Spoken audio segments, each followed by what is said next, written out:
Hi, it's Elizabeth from Time Valley Motorhomes, and today we'll be doing the handover video of the Swift Kontiki 784. Just behind your driver's door,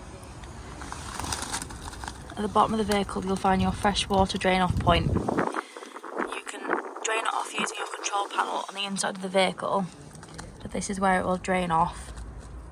Just above is your fresh water filler point.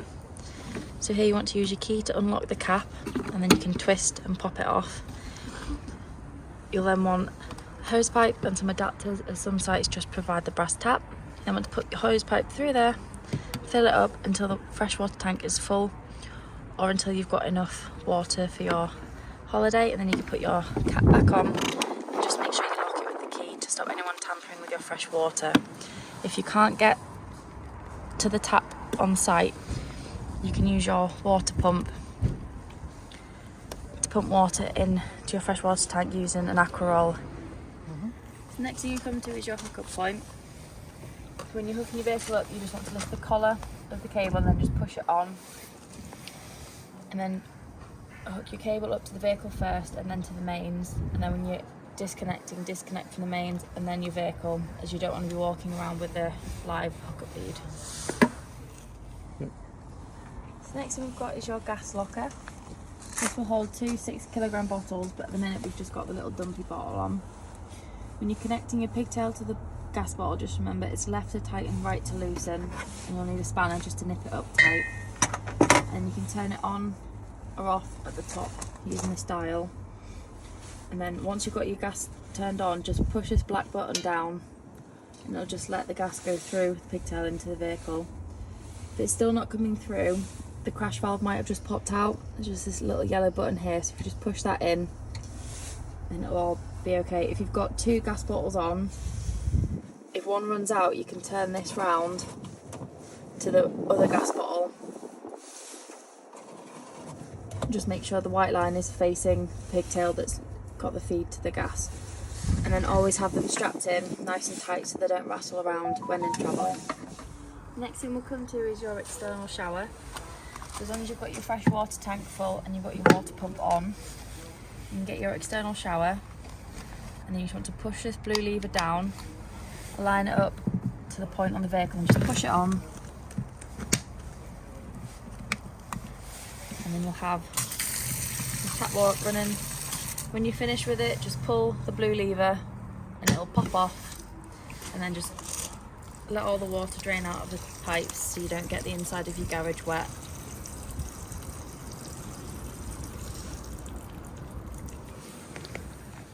Just below your gas locker, you've got your wastewater drain off point. So again, the switch is on the inside of the vehicle, but this is where the water will drain out of. When you are leaving a site and you don't want to travel home with the extra weight, you can dump it out before you set off. Just below your garage, you've got a pull-out wet box. So you can store all your boots, anything wet and dirty that you don't want inside your vehicle. You can pop them in here until you get home. It's just somewhere nice and clean to store them. And you've got your garage.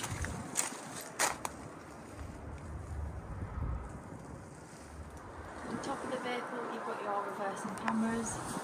And you've got your fuel bike rack bars if you want the bike rack fitting. And then at the bottom of the vehicle, you've got your 4 reversing sensors. So on the other side of the garage, you've got your 3-pin socket. You've got a 12-volt and 2 USB ports if you need to charge anything in the back of the vehicle. You've also got a light switch. And you've got a couple of storage cupboards, and you've got a heating in the back as well. And you've got some tie-down points. So the next thing we'll come to is your cassette locker. So as long as the blade on the inside of the toilet is closed, you can pull the orange handle up and slide it out. And then to empty, you just want to open the orange spout, twist the cap off, and then you can empty it. If you press this orange button in, it just allows some air in and stops it from glugging. Once you've emptied it, fill it back with some water, give it another good swill around, empty it out again, and then put some blue or green liquid in the cap before you screw it back on, and then you can push it in, ready for use again. Just below your fridge vents, we've got your 230 external socket, and then next to it is your barbecue point. So you want an adapter and a length of hose to connect to your Kadak or barbecue. Once you've got your gas bottles turned on and you've got a flow of gas through the vehicle, you can turn this on and let the gas flow so you can use it. Just beside your passenger door, we've got your diesel and AdBlue filler. So to unscrew the diesel cap, you want to use your ignition key. And then for the AdBlue, when you're filling it up, if you go to sites and petrol stations where they take Arctic lorries, you'll find AdBlue on the pump, which is slightly cheaper than buying it in drums. Just on the inside of the passenger door are the ideal tyre pressures. Under the cab floor is your vehicle battery. And just on the inside of your passenger door is your bonnet release. Under the bonnet, the main things you want to focus on is your screen washer fluid. You've got your engine coolant, your brake fluid, got your oil, and then your dipstick. Got your negative here, and then your positive is just down here under this cap. There. If you need to give or receive a jump start, and then you've got your weight plates on the front of the vehicle as well. So the first thing you want to do when you get into your vehicle is turn your main control panel on. You've got your on and off switch here, and then when you want to turn your lights on, you've got two sets of lights. You can turn them on and off, so you've got your front and back.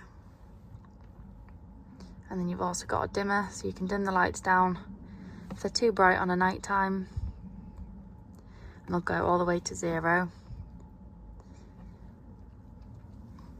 Next, you've got your awning light, so if it's highlighted, it's on; if it's not, it's off.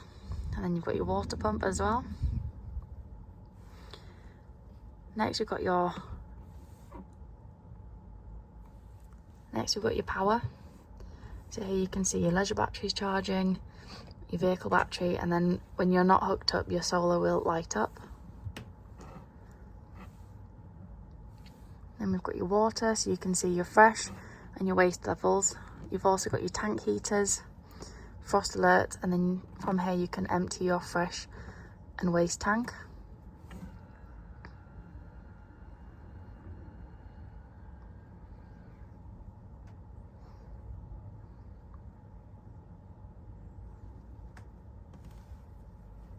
And then we've also got settings that you can scroll through. And we've got your time, date and day. To use your Aldi heating system, first thing you want to do is pick an energy source. So here you can either have 0 kilowatts, 1 kilowatt of energy, 2 kilowatts or 3 kilowatts, but most sites will be 2 kilowatts. And then you've got your gas, so you can turn your gas on and off. Next, we've got your internal heating. So if you want to turn it on, to come to the top corner, it'll turn on. You can go from 5 degrees all the way up to 30 degrees. And then you can also increase and decrease your fan speed in the middle here. And the last one is your hot water, so you can have it on, off, on, or boost. If you have it on boost, it'll just take some energy away from your heating for half an hour to get you hot water quicker. When you want to turn your fridge on, you want to hold the on button down until your blue lights come on. Then from here, if you press mode, you can either have it in auto, which will automatically pick the best energy source, or you can manually put it in vehicle, gas or hookup. And then just below is a thermometer, so you can change the temperature high or low depending on how cold you want your fridge and freezer. To operate the fan, you want to open up the skylight and then click the on button, and then you can bring the air in, or you can bring the air out.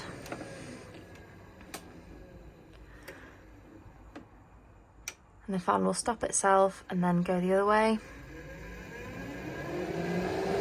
And then when you finish with it, press the off button.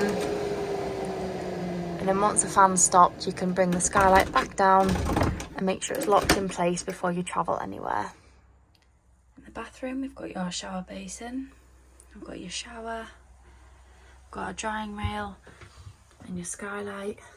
Then we've got a little cubby hole. On the other side, we've got your toilet.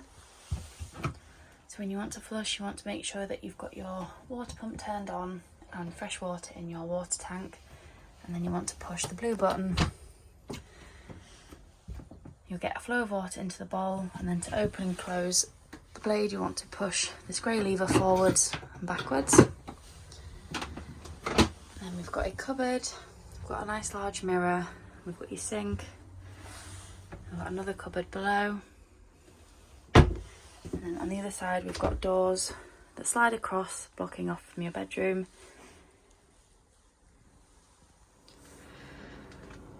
You've got your single beds in the back, or if you get your board and then you use your filler cushion, you can have a nice double bed in the back. You've got cupboards on both sides. You've got underfloor storage. You've got some drawers on each side.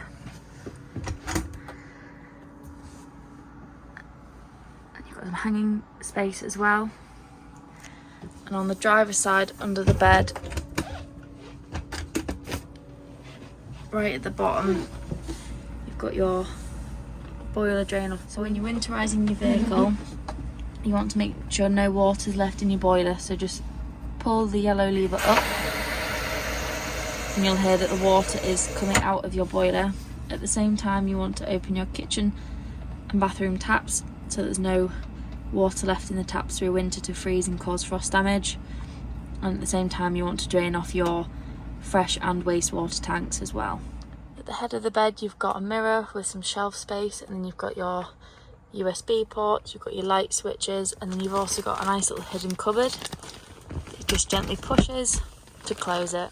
To open your skylight, you just want to push the button in and pull the handle down, and then you can lock it in all the way open, or you've got a couple of little different points, so you can just have a little bit of airflow through the vehicle.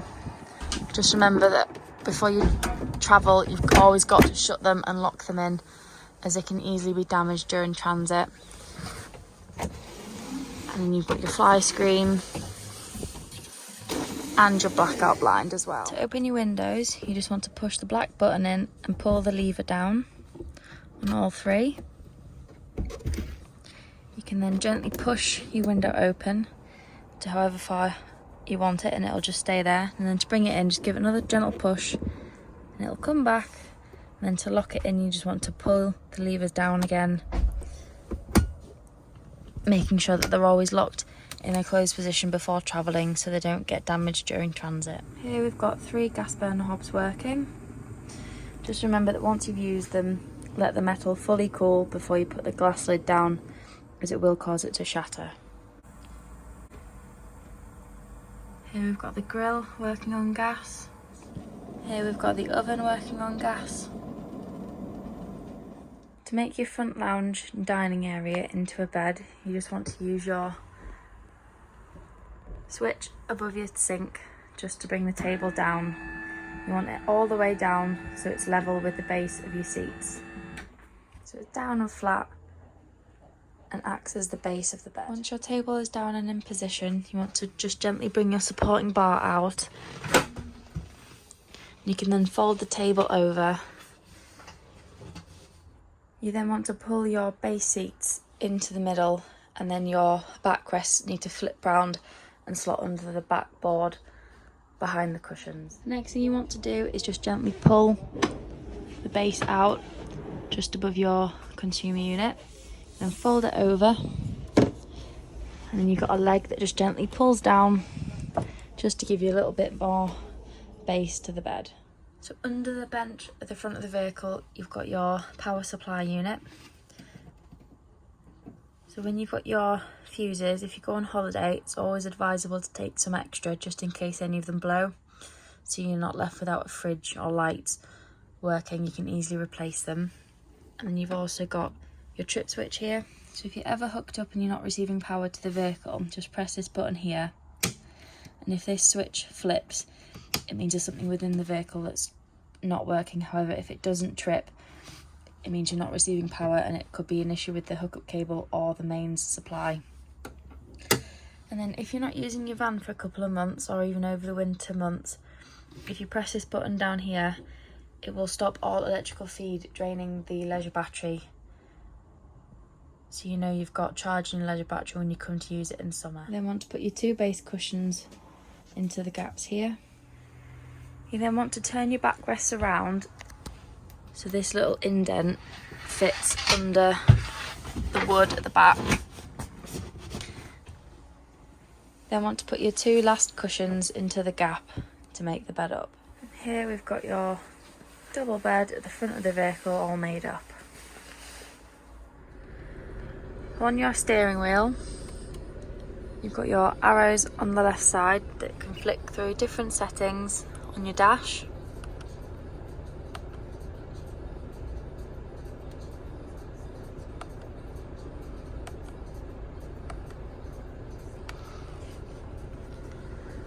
And then on your right side you've got your cruise control. You've got your windscreen wipers, and you've got your indicators on this side. When you're on your home screen of your radio, you've got your maps, you've got your radio, and then you've got your phone if you want to connect it. So if you just go to music, you can flick through your different radio stations. You can choose FM, or you've got your Bluetooth. Next one along is your AC, so you've got your temperature here. You can increase your fan speed, you've got your AC, and then you can choose where the air is directed. Next you've got maps, and you connect your phone if you want to. And you've got all your different settings, so you can change your language, you've got your clock, your date, quite a few different settings that you can scroll through. And then on your apps you've got quite a few different. You've got your Bluetooth, you've got your comfort, your controls, you've got your DAB, your device, your driver profiles, you've got your phone, you've got your settings, software updates. You've got quite a few different apps to scroll through on here. And then below again you've got your air controls. And you've got your 12-volt socket, you've got a USB socket down here as well, and the new C charger. And you've got your hazards. You can mute, unmute. You've got your volume as well on here. You can lock the van from the inside. You've got your traction control, your hill assist, and you've got your 2 cup holders below that, and you've got another USB socket just down here.